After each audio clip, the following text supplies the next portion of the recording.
Overseas Pakistani مسلسل اپنے ہی record توڑتے چلے جا رہے ہیں اور انہوں نے اپریل سن 2022 میں پاکستانی تاریخ کی سب سے زیادہ ریمیٹنسز بھجوائی ہیں۔ ایک ماہ کے اندر 3 ارب 10 کروڑ ڈالرز اپنے ملک بھجوائے ہیں اور یہ پاکستان کے لیے بہت بڑی لائف لائن ہے، جبکہ 10 ماہ کے دوران پاکستان میں 26 ارب 10 کروڑ ڈالر کی ریمیٹنسز آ چکی ہیں۔ اس اچھی خبر کے باوجود پاکستان میں ڈالر کیوں مہنگا ہو رہا ہے اور روپیہ کیوں سستا ہے، اس اہم نقطے کو آج آپ کے ساتھ ڈسکس کریں گے اور سمجھانے کی کوشش کریں گے۔ جبکہ آج کی دوسری اچھی خبر جو ہے وہ سندھ سے آئی ہے کہ سندھ کابینہ نے ایک نئے قانون کی منظوری دی ہے، جس کے تحت عادی مجرموں کو، اسٹریٹ کرمنلز کو الیکٹرانک کڑے پہنائے جائیں گے، جس کے ذریعے ان کی 24/7 سیٹلائٹ کے ذریعے مانیٹرنگ ہو سکے گی اور کراچی جیسے شہر میں اسٹریٹ کرائمز میں واضح کمی آئے گی۔ یہ دو موضوعات آج ہم ڈسکس کریں گے۔ السلام علیکم ویورز، میں ہوں آپ کا میزبان عبد الرحمان۔ پاکستان میں جن چیزوں کا آج کل بہت چرچا ہے، لوڈ شیڈنگ کے بعد دوسرے نمبر پر ڈالر آتا ہے۔ ڈالر مسلسل تگڑا ہو رہا ہے، روپیہ کمزور، کیونکہ موجودہ حکومت نے لالچ میں آ کر اقتدار تو حاصل کر لیا، لیکن اکانومی ان سے سنبھل نہیں رہی اور فیصلے اسلام آباد میں ہونے کی بجائے لندن ہو رہے ہیں۔ تو اس کا نقصان یہ ہو رہا ہے کہ جو بلیک میلرز ہیں، مافیا کے لوگ ہیں، وہ تمام لوگ جو ہیں ڈالر دھڑا دھڑ بلا وجہ خرید رہے ہیں۔ ان کو پتہ ہے کہ اس ڈالر نے 200 سے اوپر جا کر کلوز ہونا ہے، تو وہ کروڑہا روپے خرچ کر کے ڈالرز خرید رہے ہیں۔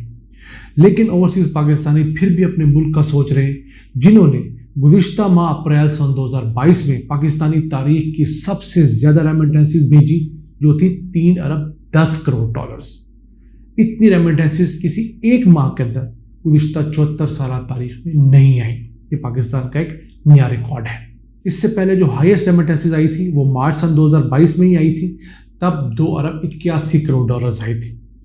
ویسے دیکھا جائے تو جون سن 2020 کے بعد اب تک ہر ماہ 2 ارب ڈالر سے زیادہ ریمیٹنسز حاصل ہو رہی ہیں۔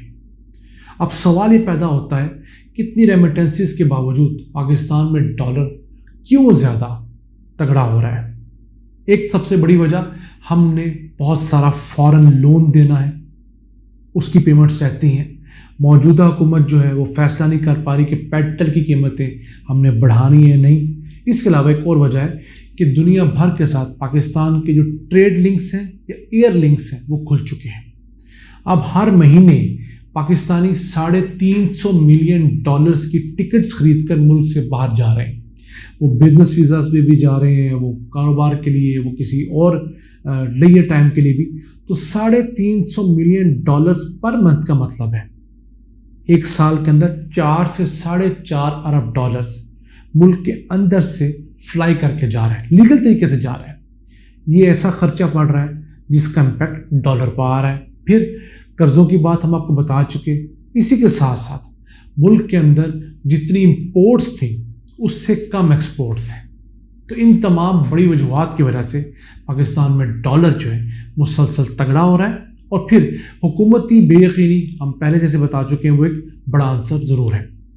اب اپریل کے مہینے میں جو ریکارڈ ریمیٹنسز آئی، ہم نے اپنی گزشتہ ایک ویڈیو میں آپ کو بتایا بھی تھا، روشن ڈیجیٹل اکاؤنٹ والی میں ہم ایکسپیکٹ کر رہے تھے کہ بہت اچھے فگرز آئیں گے۔ اس کی بڑی وجہ کیا ہے کہ رمضان اینڈ ہوا اور پھر عید جب آئی 3 مئی کو، تو اس کی وجہ سے لوگوں نے زکوٰۃ، فطرانہ، صدقات وغیرہ اور عید کی شاپنگ کے لیے بڑی تعداد میں پیسے پاکستان بھجوائے اپنے ہم وطنوں کو، اپنے رشتہ داروں کو۔ اس کی وجہ سے بھی ایک بڑی مقدار ان پیسوں کی آئی۔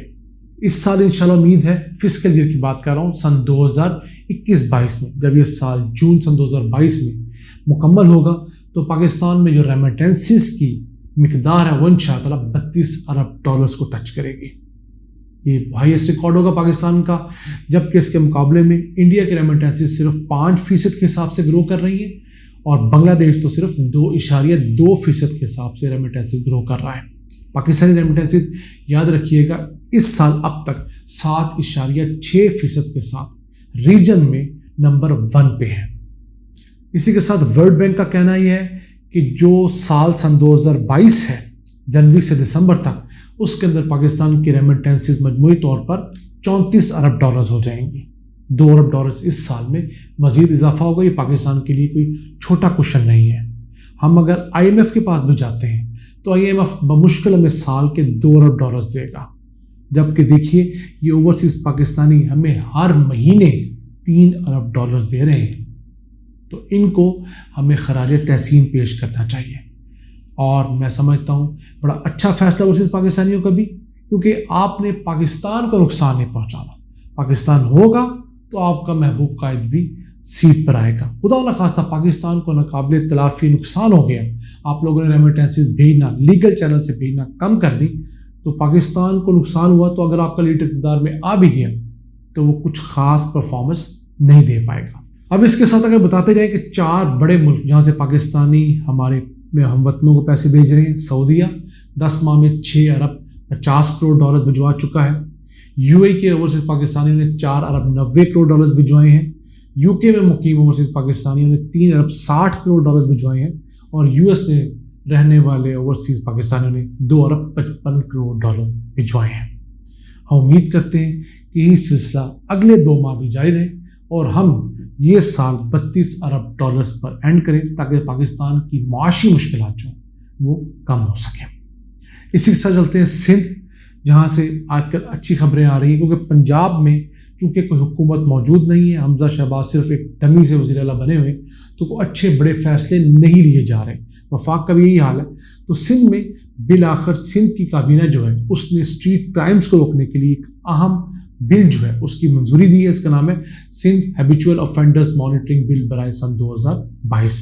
اس بل کے تحت عدالتوں کو الاؤ کیا گیا ہے کہ وہ جو ایسے ملزمان جو عادی مجرم ہیں اور ہیبیچول ہیں، اسٹریٹ کرمنلز ہیں، ان کو الیکٹرانک ڈیوائسز لگائیں جن کے ذریعے ان مجرمان کو اگر ضمانت بھی دی جاتی ہے تو ضمانت کی صورت میں ان کو بریسلیٹ یا پاؤں کے اوپر اینکلیٹ کی صورت میں ایک الیکٹرانک ڈیوائس اٹیچ کی جائے گی جو کہ اتر نہیں پائے گی.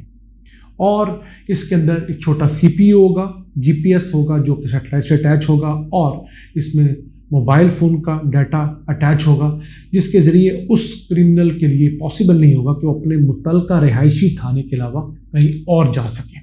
اور 4 بڑے مجرمان، ایک جو گاڑیاں یا موٹر سائیکل چوری کرتے ہیں، دوسرے اسٹریٹ کرمنلز، ڈکیتیاں کرنے والے، بھتہ خور اور منشیات کا کاروبار کرنے والے، ان کیڈرز کے مجرمان کو یہ ڈیوائسز لگائی جائیں گی. اور اس کے اوپر اچھی خاصی ڈیبیٹ ہوئی جو کہ سندھ کابینہ میں 40 منٹ بڑی تگڑی ڈیبیٹ کے بعد اس کو میجورٹی کے ساتھ منظور کیا گیا. کئی ایسے وزراء بھی تھے جنہوں نے اس کی مخالفت کی. میں سمجھتا ہوں ان لوگوں کو ہوش کے ناخن لینے چاہیے جو کہ انسانی حقوق کی بنیاد پر اس طرح کے ڈکیتوں کو انڈائریکٹلی سپورٹ کر رہے ہیں. اللہ کا شکر ہے کہ اب یہ کابینہ سے منظور ہوا ہے. اب اس کے بعد اس کو سندھ اسمبلی میں پیش کیا جائے گا، وہاں پر پیپلز پارٹی کی میجورٹی اور اس کو بآسانی پاس کر لیا جائے گا.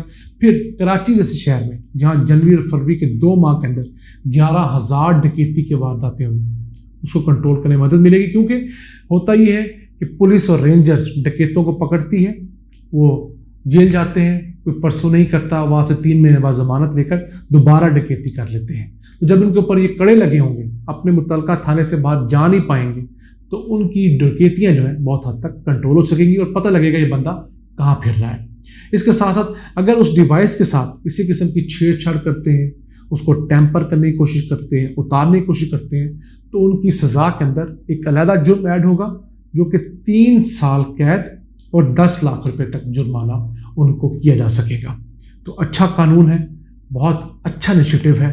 ہم دعا گو ہیں کہ اس کو اسی مہینے پاس ہو کر امپلیمنٹ ہونا چاہیے تاکہ ہمارے کراچی کے بھائیوں کے اندر جو خوف کی فضا ہے اس کو ختم کیا جا سکے، وہاں سکون آئے، کرمنلز کو نتھ ڈالے جا سکے اور پاکستان کا جو معاشی ہب ہے وہ واقعی ایک روشنیوں کا شہر بن سکے. ان الفاظ کے ساتھ اپنے میزبان عبد الرحمان کو اجازت دیجیے. اللہ نے کے پاس.